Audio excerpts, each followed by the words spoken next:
இன்னைக்கு நம்ம ஜெபிக்க போறோம். ஆண்டவரே, நாங்கள் ஆண்டவரே எதிர்த்து நிற்பதற்கு எங்களுக்கு ஒரு பலன் தேவை, அபிஷேகத்தின் வல்லமை தேவை.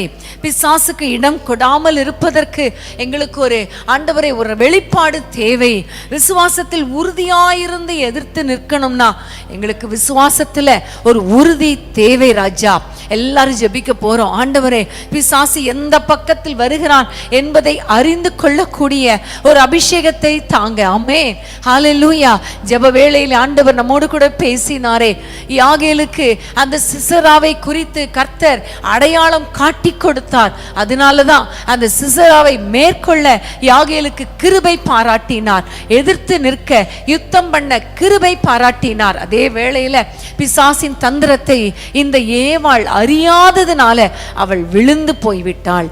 இன்னைக்கு நம்ம ஆண்டவரிடத்துல கேட்க போறோம். ஆண்டவரே, பிசாசின் தந்திரங்களை அறிந்து கொள்ளக்கூடிய மன கண்களை எங்களுக்கு திறங்கப்பா.